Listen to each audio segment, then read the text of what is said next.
Good afternoon. Please welcome to the stage a lady who has been a former international athlete and has competed for Great Britain in the heptathlon, long jump and bobsleigh. Taking part in the European Cup for 2005, she was the Gladiator Ice and is now presenting World's Strongest Man for Channel 4 TV. Please put your hands together for Caroline Pearce.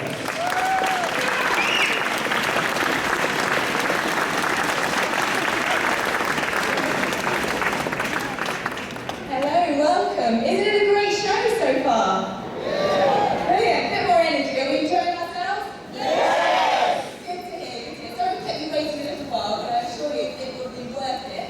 We've got a treat in store. If you're a fan of the film and the TV series Highlander, we've got not just one, but two Highlanders in the building to talk to you today. So, if I can first introduce, he was originally a model and a dancer, most famously known as Duncan MacLeod in the TV series Highlander.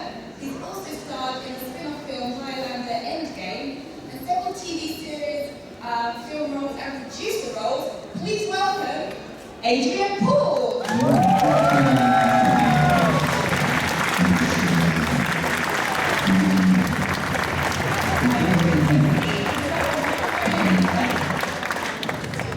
Orange microphone.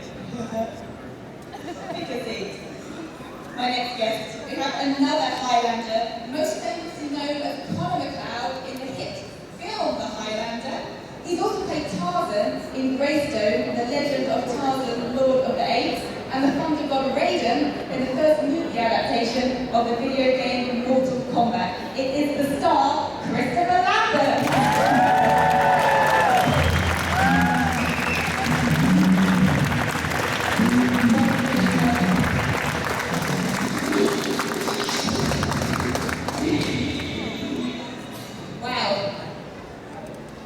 Are we switched on? No.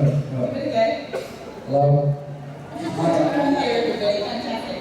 Now this is a real privilege to have both of you here at the show for us today. Have you crossed paths in this sort of interview situation before? No. So this is another first, fantastic. Now you have obviously worked together in the handover from the film, from Connor to Duncan. What's that experience like working together in that first TV episode? Okay, straight to Adrian. Well, it's pretty much the same as the one we did when we did the first episode. It was a lot of fun because we're both kind of kids, so we kind of, played a lot, made a lot of jokes, and got through it. Right? Yeah, and we always had a very good relationship from the beginning. And when Adrian was taking over Duncan in the TV show, it was just something natural. It wasn't like looking at me having made the movie and saying, oh, somebody's taking over the TV series. No, it was spontaneous, it was generous, it was human. So, I cannot say we see each other every day, but each time we bump into each other because the business is a little at that, is that we're very good friends on the movie set, and sometimes you don't see it for a couple of years. But when you have a good relationship, when you feel that the person is giving something to one another, I can see that Adrian is a friend, even though I'm not seeing him all the time. And it was simple. Were you a fan of the film originally before you took on the role of Duncan? I remember going into the casting office and I saw Highlander 2. At the poster there, actually, casting thing. I saw the first film and I loved the film, because what I love about it is the fact it wasn't just about playing off kids, it wasn't just about, it's the idea of immortality, it's the idea of feeling the essence of somebody else. And I always tell people this, that the moment for me in that film was the stag. When they saw, he was running down the beach with Sean Connery, Ramirez, and and they saw the stag, and said, I feel this half stag. And I thought, that's really cool, the idea of feeling the essence of somebody else, and that was part of what you were able to receive as an audience. So I kind of thought there was a spiritual aspect to it. That's brilliant. Well, how did you get the role as Will Duncan? Tell us the story how you got the part. Well, I walked into a hotel. Script. No, I walked into a hotel and I was the first person they ever saw from the park. And I walked in and I went, well, you don't have to see anybody else now, do you? And they looked at me and went, oh, what a cheeky person. And I was joking with them, and it took 3 months of going through castings and screen tests and all that. And finally I got it. But the one thing that was, to go back to what Cristopher was saying, the one thing that was very good for me as an actor was the fact that I was going to be playing Duncan MacLeod and not Connor MacLeod. And I think that really helped the fact of the series and the film being separated and both characters being able to be on screen at the same time. Originally, Cristopher wasn't going to be available for us, and so I was going to be playing Connor. And I was like, oh, I don't want to play Connor. I think he's done something. I have to step into his shoes, and I don't know if I can do that. You know, big shoes. I think what Adrian is saying is very important. I don't believe you step, it's not stepping in the shoes of Connor. We had to separate the movie from the TV show, but to keep the essence of exactly what Adrian was saying. When I read the first script on Highlander 1, I was touched by the romantic side of this guy who died, the pain of this guy. The movie is the core science fiction action movie, but before anything, it's a romantic movie. And what I love about the TV show is that they kept that. And to keep it for a movie that's an hour and 40 minutes long, I'm not saying it's easy, but it's easier. To keep it for 6 or 7 years of a TV show, it's extremely difficult. And I think from Adrian to the producers, to the people who were involved in the series, they did a great job keeping that. Yeah, they definitely did. And Highlander is, it's really stuck in a lot of people's hearts as a really, iconic film and iconic TV series. What is it like for you to be part of something like that? Because it is really what made you a star. It's a good and it's a funny question because I read the script, I love the script for its sensitive side more than for its action side. But you never accept the wrong thinking, oh, it's going to become iconic, it's going to become a cult movie. You just do it because you feel something about it that is close to you. And that's exactly what I felt about Highlander, the movies or the TV show. When they casted Adrian, without knowing him, when I met him, I said it's exactly right. And where it was right is that it would have been a mistake to say, you're going to be Connor MacLeod in the TV show. It had to be somebody else, somebody completely different. We are different physically, we're different in the way we're working, but we're the same connection on the field. And that's what happened. Yeah, that obviously really did work. I've got so many questions I'd like to ask you both, but it is an audience question and answer as well. So I'm going to throw some questions out to the audience. We've got some roving microphones going around. So gentlemen over there, if a microphone can find its way to you, put your hand up high so that's on its way. And we'll get your questions for both Adrian and Cristopher. Yeah. Martin's question on behalf of my friends here. Christoph, the first film, you ran around half the film with your kids. Were you wearing anything underneath that? It's funny because I never heard that question before. From time to time. I can't tell you when. Sometimes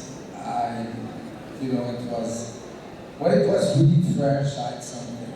When it was warm, I can't answer. So we know what the answer is to that. On that note with the kilt, I love the scene where the trout are falling out from underneath your kilt.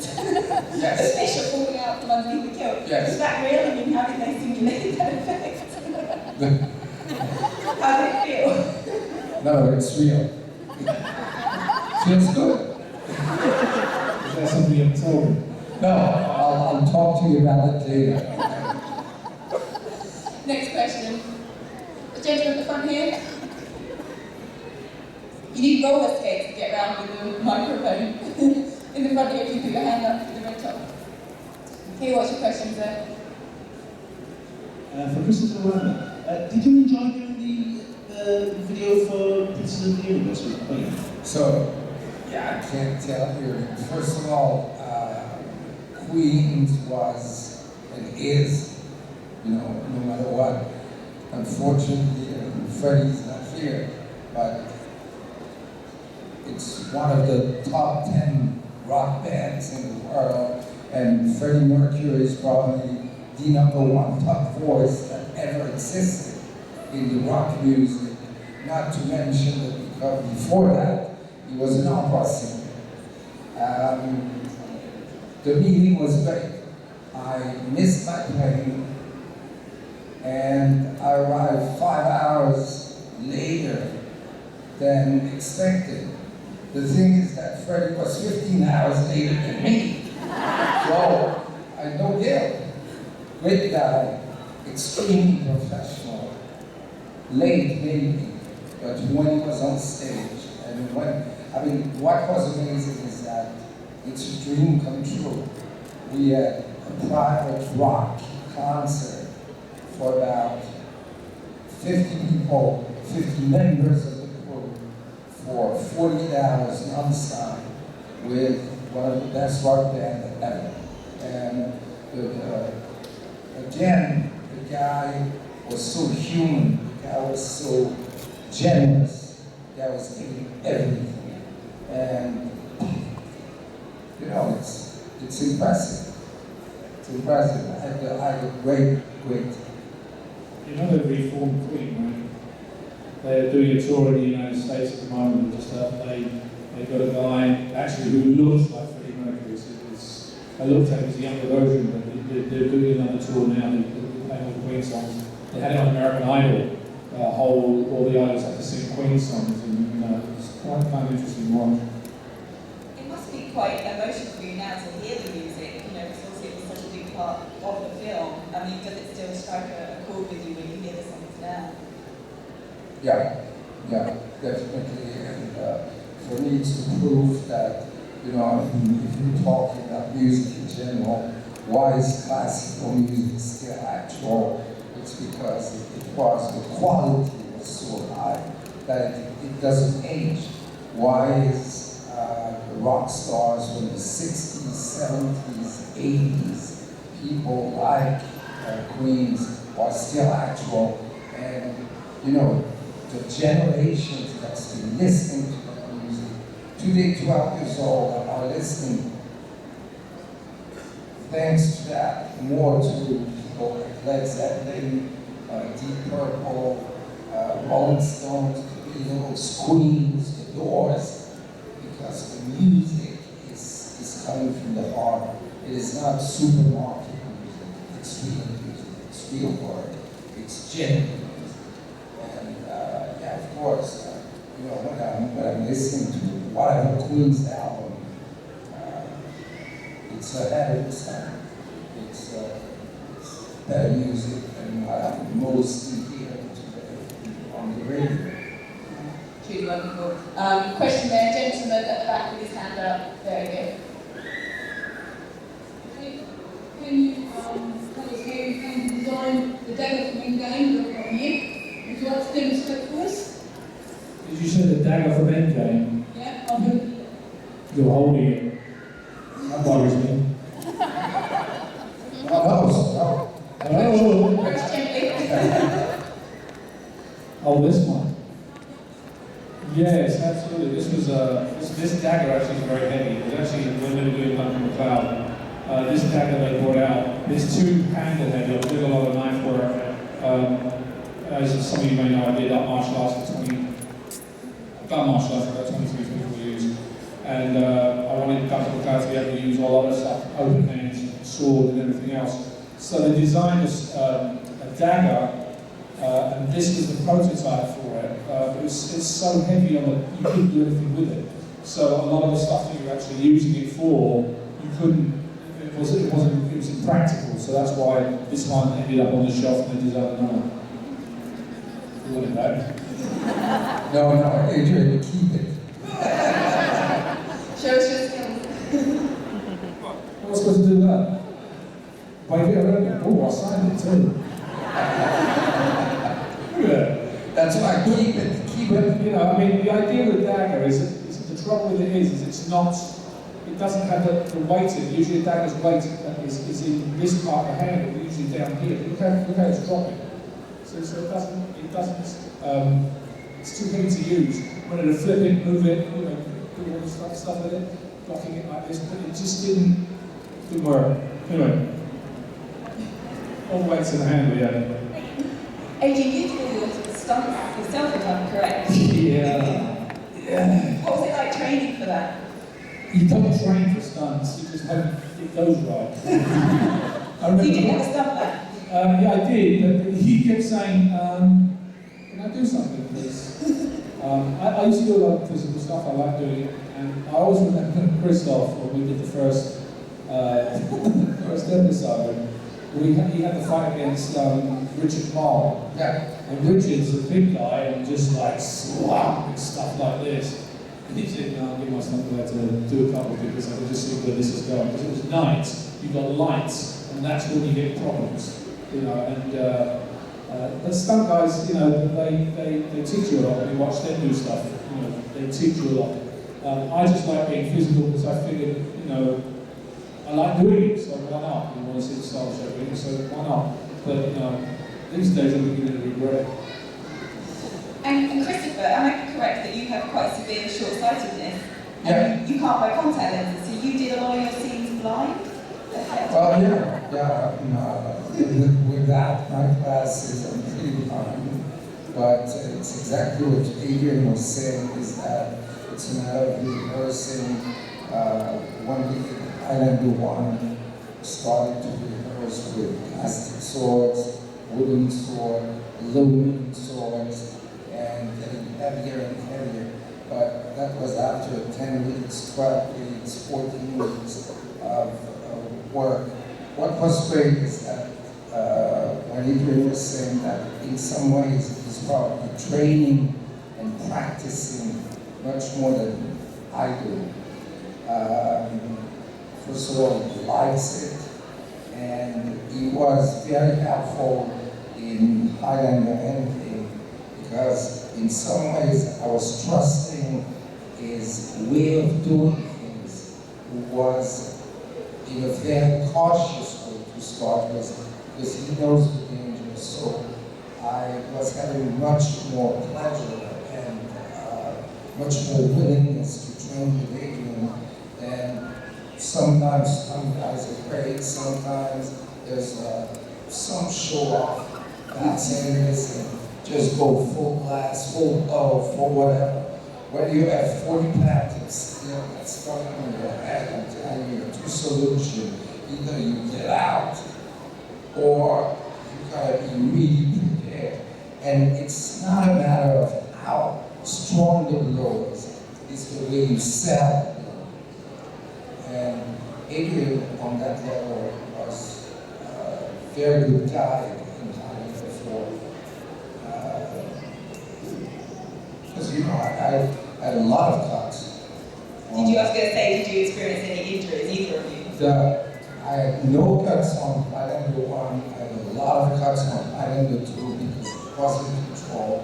3 and 4, I had no problems because people were conscious that, you know, I mean, playing with, it's real. The thing is, when you're dealing with weapons or anything, you, as you said, you have to train because you get adrenaline. Actors come in, they can be proficient in what they do, but remember, you're dealing with something different. Everybody that works does it differently.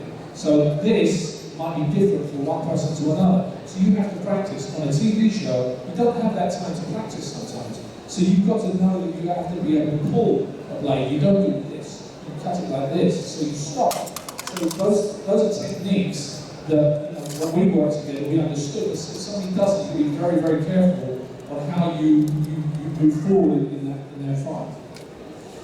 And yes, I've been stood up many times, stitches quite a few times. Are you insured for that kind of thing? Well, these days they get a lot of money for it. Back then they're like, no. Okay. Actually, one time as a producer, I got split open on a gun here. The guy split me open here, and I was in the hospital being stitched up. And the producer comes in and goes, how long before you expect to set? It's okay. That's a producer for you. Okay, we go this side now. Gentleman at the front, please. Is there a microphone for? Yep, on its way. Hi. In both the film and the TV series, you filmed in some stunning locations. But what was your favourite location in both the films and the TV show, and why?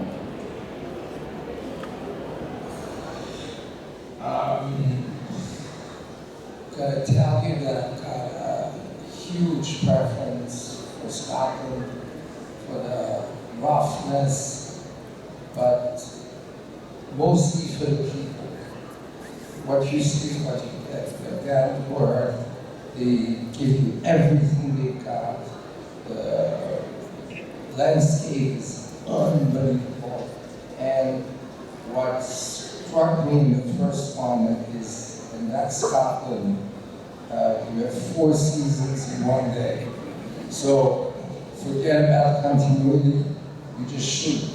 And it's beautiful weather, then it's snowing, then it's hailing, then it's raining, then it's beautiful again in one day. It's fabulous.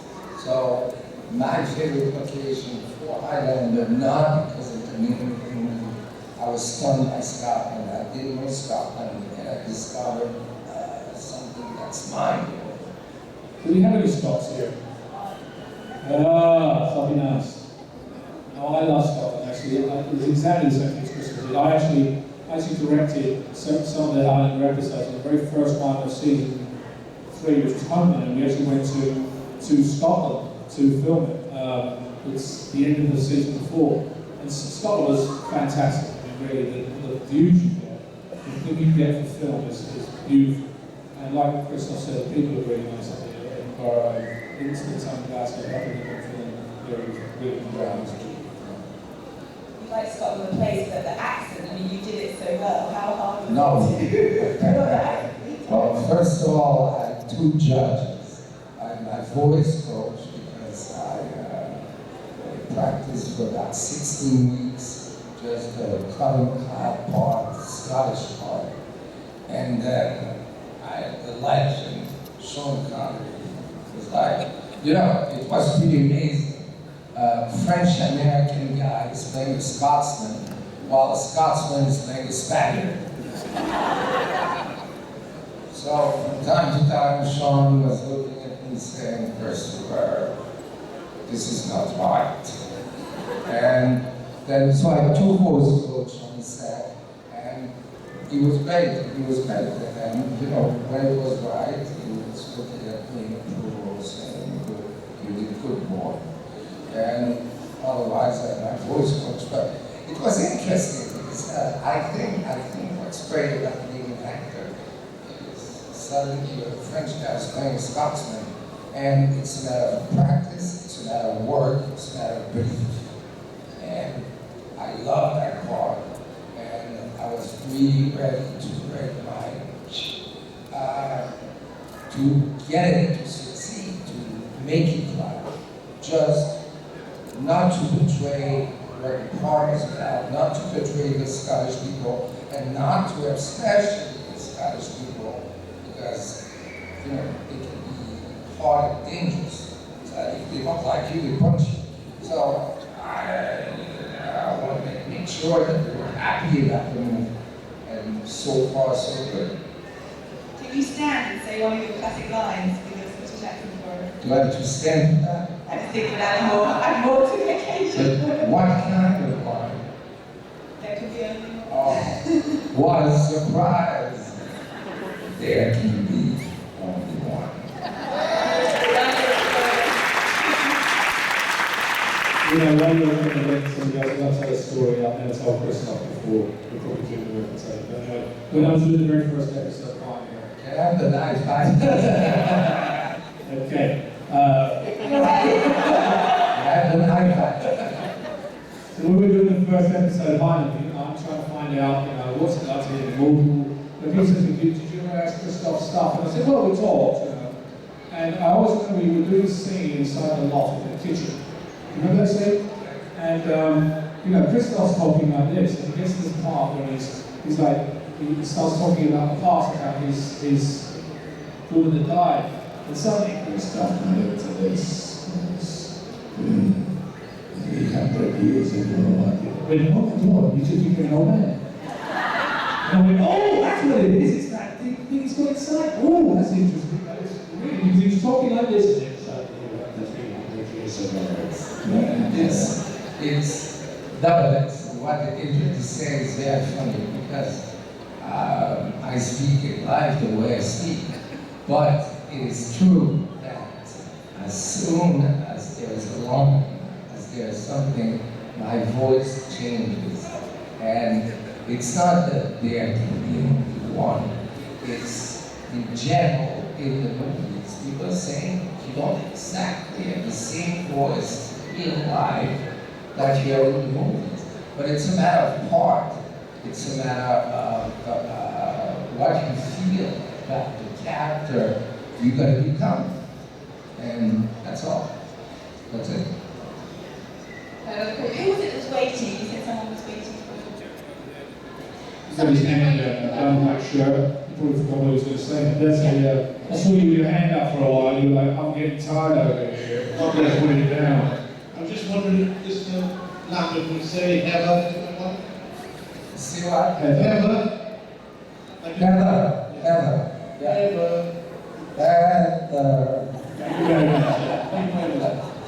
Heather. You must have your wife a long time because you had your hand up that long.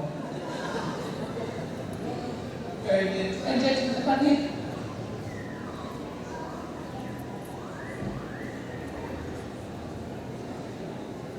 Beautiful, spend a lot less time to get across the channel.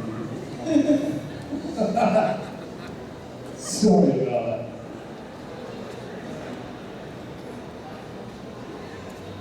Oh, That's the bottom. That's the question I was just angry at.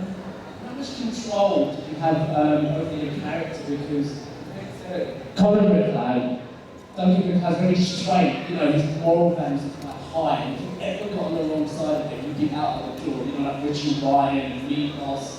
Where Colin McLeod, he was a lovable road, he broke the rules, bent the law, and he did what he wanted. How much control did you have over your character? Well, the funny thing is, like, if you play, Chris will probably agree with me in a sense, you're playing with a guy that's been 300 years, he's going to change through that time. Duncan McLeod in the year 1992, 94, wherever we decided to be, had become what he has, and he realised that through all the things he's done, he's now become much more, he needs to follow a certain amount of rules, and he has to do it a certain way, whereas Colin McLeod, you see him in the past, he is an alcohol on the road. Duncan McLeod in the flashbacks went through that as well. He was like, he was like the jokester at some point, he was the drunk at other time, he did all the, he plays it in his dresses, for God's sake, so he's gone through that whole thing. So the amount of stuff I had over it was basically like getting the script and go, okay, I'd like to play this way. And, we talked about a timeline because unlike a movie, you've got it in a split 1.5 hours. With a series, you've got 117 episodes of, and you do episode 45, and you've done a scene in the flashback from episode 22, you've got to know exactly what your character was doing at that particular point in time. So we created a timeline, and I created a timeline as to who he was at that particular period of time. So in a sense, I had a certain amount of degree of control over it, but I went with what the script was doing. That's why it was very important that the separation between the two characters was exactly why the TV show was successful. Because it wasn't portraying Colin McLeod, it was portraying the immortal that was named Duncan. So it could have his life story. And besides, how the hell would I cut his head off in number 4 if I was the same guy? Talking of which, when you act out the quickening, and it's the energy you have to give to show that transfer of power, how do you warm up and get into role to show that emotion and feel? You've got your words over on. Tell us about it. Go ahead, Christopher.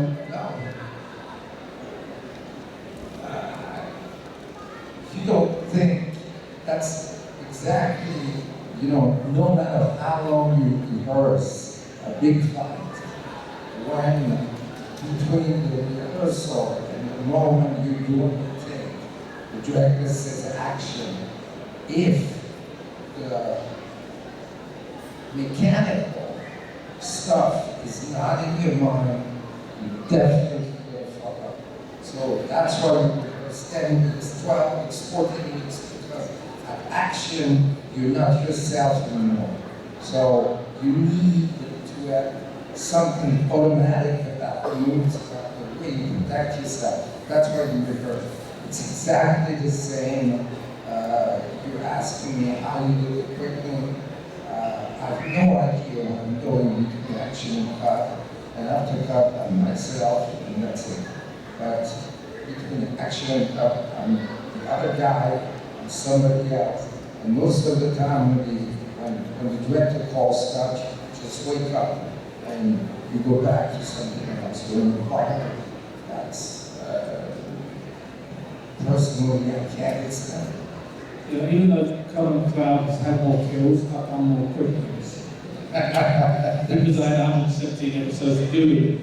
And I had to try and make it different every time, because I'm thinking, trying to go back with what Cristopher established in the first movie, which is getting the essence of the character once you take the quickening. I'm like, okay, this is why he doesn't want the quickening, so there's a certain body motion for that. This one he wants to get, so he's angry at the quickening, so there's a certain different. But in reality, people go, well, so what is exactly you're thinking? And I'm going, well, it's like an orgasm, you don't really think, do you? It's just like, oh! So, that was kind of funny. For me, it was a painful orgasm. Because I can go, On that's that not the note, way. That's not the way. let's take one right at the back, gentleman with the black and white t-shirt on there, handcuff band. Yeah, that's it. I just want to agree with what Cristopher was saying earlier about the emotion of the film Highlander, because that, for me, is what is key to the film. But I also think that a hero is only as good as the villain. Claire's did such a great job as Van Kirby. Films interactive. Oh, Clancy McCurdy. Yes. Great guy, much more of a method actor. He we had a great relationship on the set, very nice, very casual, very friendly. But, some actors, when they play that guy, when they're playing somebody who's after somebody to kill him, they don't want to have too much feelings and emotions and friendly relationship with that character. And that's the way they function. There's nothing to criticize about that. Been doing a lot of movies with actors like that. They say hi to you in the morning, they want to talk to you during the day, but because they're trying to alienate the fact that they could like you in life, but if they do like you in life, then they are not going to be able to kill you in the movie. And Clancy was a little like that. He was great, but he was keeping his distance, but in a nice way. I mean, he wasn't like saying, he wasn't coming in the morning saying, "Hi, asshole." He was saying, "Hi, Cristopher, how are you?" But he was in his world, with his music, with his character. Okay. I'm not the same type of actor, but everybody finds his way of doing his things. But he was great. He was good. He was a great actor. Thank you, great question. We've got a chance for just one more question. So we'll take the lady in the middle, to the back there. She's happy. She's yes. Okay, what's your question? Hello, Adrian and Cristopher. On the before, I've always wanted to know this. On the scene on the roof, where obviously we know what happens, there's a lot of emotion on there. You can see the emotion going on both parts, and you knew that to hit the audience. And no Highlanders will knock off the other, basically. How did you prepare for that? What were you really feeling? Because it's the end of one era, the continuation of another.